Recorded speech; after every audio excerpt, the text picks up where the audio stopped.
Likewise, my friends, there are 10 productive roles that managers play. And you may spot some of these roles in your own life, and I'd like to share them with you. Here's the first one, the facilitator. The manager who facilitates the process, who makes it easy for people to do their jobs. Who is always asking the question, how can I make things better? How can I help you to arrive at the right solution?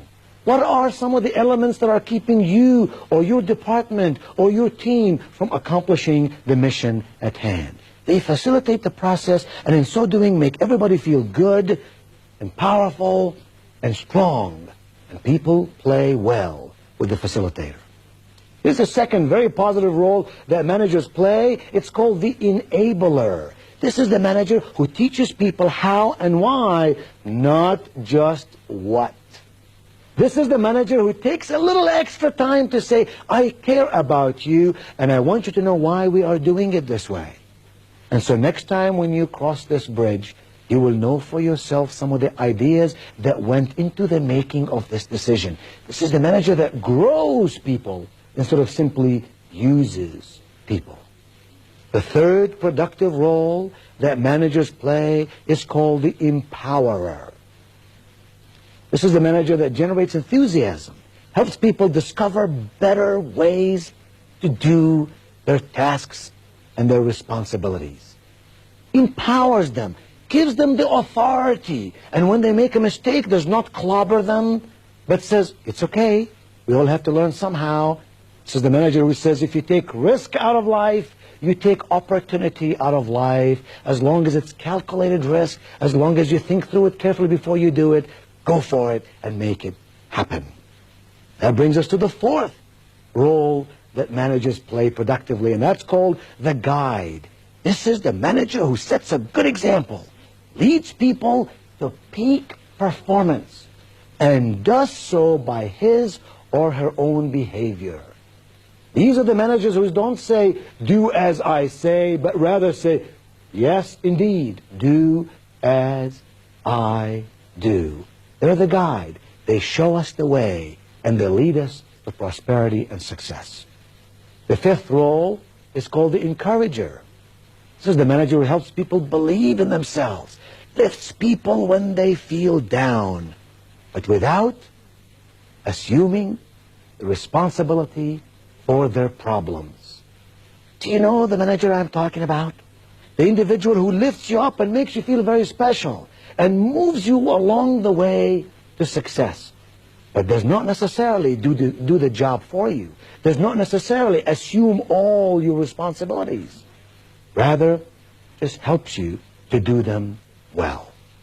The sixth role is called the complimenter. This is the manager who tries to catch people doing something right and then rewards them for it. He always compliments in public and always criticizes in private. I don't mean by compliments that they're empty compliments that have no meaning, because if you give compliments coming and going day in and day out, the person who listens to those compliments is an intelligent human being. If they regard this compliment with any sense of significance, it must be a genuine compliment. It must be a compliment that the person says, I'm glad my boss noticed me doing something right. It makes me feel good that my manager complimented me on this project. Number 7, the peacemaker. This is the manager who works constructively to settle disputes. This is the manager who serves as an advocate to both management and workers. You know what I'm talking about? This is not the manager who simply passes the buck.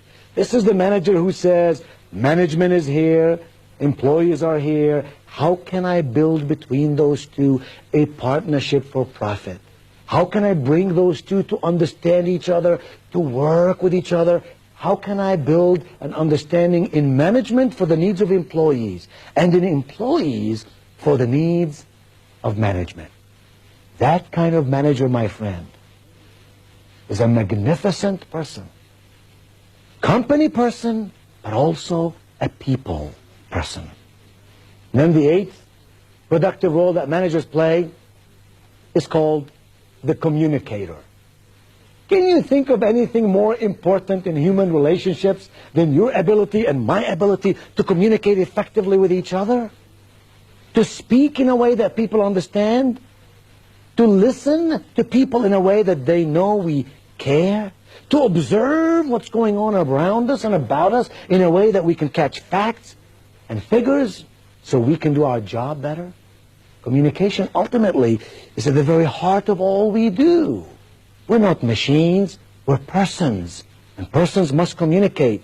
The manager who knows how to explain to his or her people what to do and how to do it and why it's important that they do it is a communicator, and we need more and more of those managers. Number 9 is the challenger.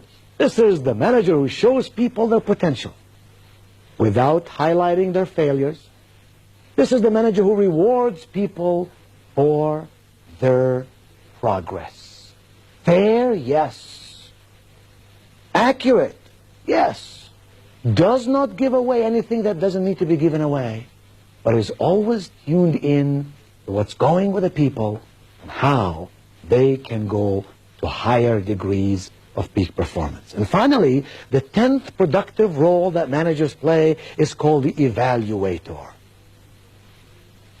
This is the manager who makes it clear what is expected. This is the manager who inspects the results and lets people know exactly where they stand. Don't you love the person who evaluates the process and shares with you in a loving way the results? You know at all times where you stand with them. There are no hidden agendas. You're not afraid of the unknown. You know where you are.